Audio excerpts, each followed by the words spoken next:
Are you someone that energizes when you're on your own or energizes when you're around people? Certain people can really energize me. Yeah. But I think I'm mostly energized on my own. Yeah, yeah. More than a certain number of people, I think, can really drain the energy out. Yeah. And that does tend to happen. Say if I've gone on a promotional tour for a film, because you're just meeting so many people and you're engaging. By the end of it, I'm just drained. You're just zapped, because you're just constantly engaging so much.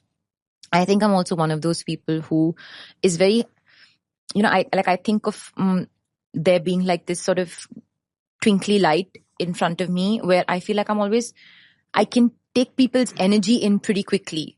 I'm not somebody who's just blocked off to everybody's energy. So if somebody's walked into the room and they're not having a bad day, that'll reach me very quickly.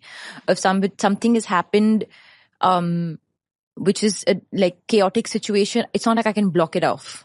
Yeah. So I'm very receptive to people's energies. So I can, almost like it comes right to me. So, which is why I maybe prefer to not engage as much and to stay out of most conversations or to speak to just the people that I'm most comfortable with because I'm familiar with their energy. There's nothing new there. What do you do with the energy when it comes to you when you're sensing when it's new? Yeah. Oh, it does. I behave very weirdly sometimes. I really do I've noticed that about myself later on. I'm like, why did I behave so weird in that moment? And like a friend, like somebody who knows me very well would be like, I find it strange talking to you at parties sometimes, Alia, because you can behave really strange and say some very strange things because I'm so confused with the different multiple energies. I don't know what to do with them, But what helps is your surround system and the people that are around you, especially the team that I work with. They know me so well that even if I'm having a day like that, that's why it's very important for me when I'm working with a particular team for me to be very comfortable with them.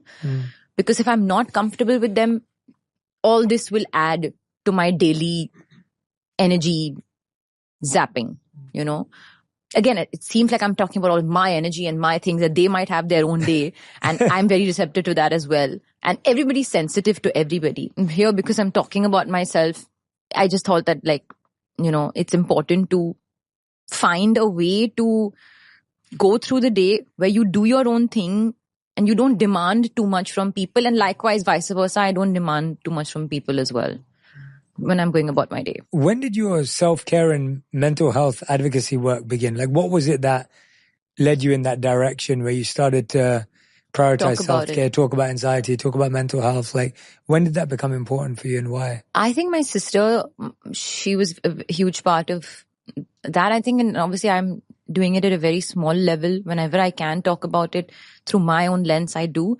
Shaheen, my sister, wrote a book.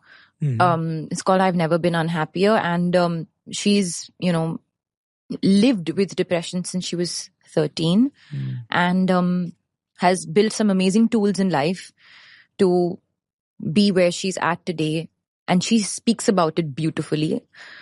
So something about her honesty inspired me to talk about it, not in a way where you seem like you're complaining about your life, because again, you're not in a position to complain, you have it all, but just to talk about it so that somebody somewhere watching might just resonate with it and feel like, oh, okay, I was having the same day, or I have the same feelings. So I'm not alone, Everybody feels it. It's happened very often with me where I've seen some A-list celebrity, Hollywood, international, or like even here, speak about something and I've resonated or connected with that. And I was like, oh, they're feeling it as well. So, it's happened. It happens with all of us. So that's when I think I became more open to talk about having any specific anxiety. And also I was recently clinically diagnosed with it. So I had a proper backing for me to not just say I'm just having an anxious day. Okay. It's not just that. ADHD and anxiety. And I actually seeked it out only because I was actually finding it very hard. My body was heating up in social gatherings and I was like physically responding to it. So I was also finding it very hard to focus on certain things, and my focus was going in and out. And then I realized that I gave myself a lot of credit for being an amazing multitasker. And then I realized that, I can multitask, but it does take a toll on me. Yeah. And I need to understand why it's taking a toll on me, because I'm forgetting the most random things, like things that I have scheduled. I'm forgetting. Why am I forgetting these things? So I did a test, a professional test, not like some random personality test or something, over 3 days. And, I was diagnosed with ADHD and anxiety.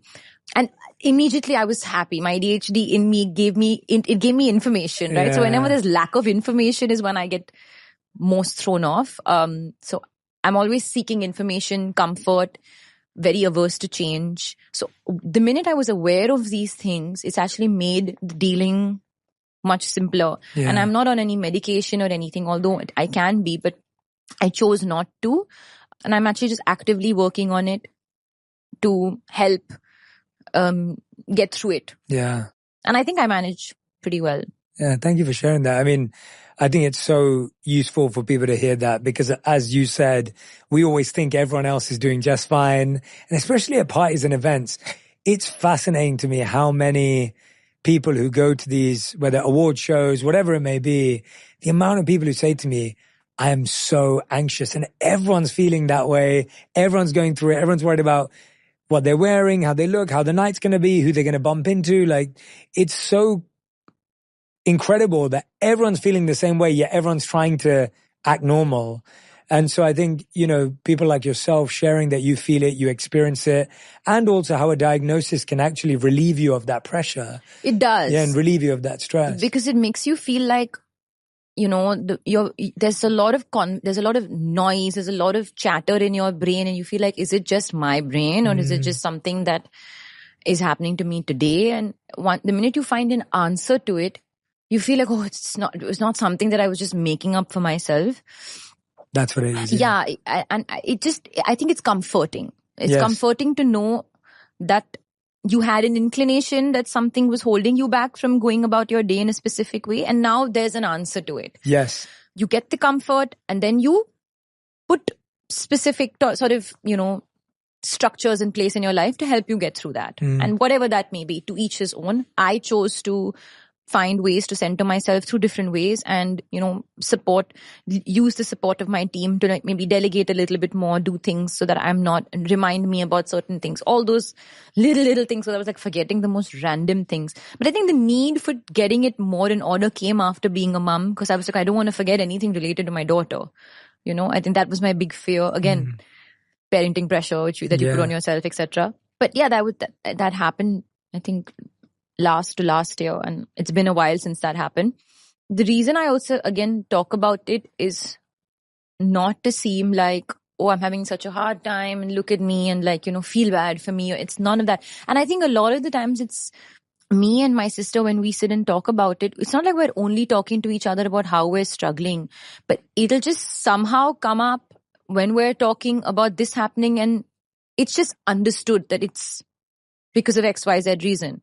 So the next time you talk about it, there's no need to explain again. So it's like an unsaid conversation. So I think the reason I'm also talking about it is that maybe a lot of the times I might respond a certain way in a public event or a gathering or a situation or a conversation or a talk. And maybe I'm responding because of XYZ reason. Yeah.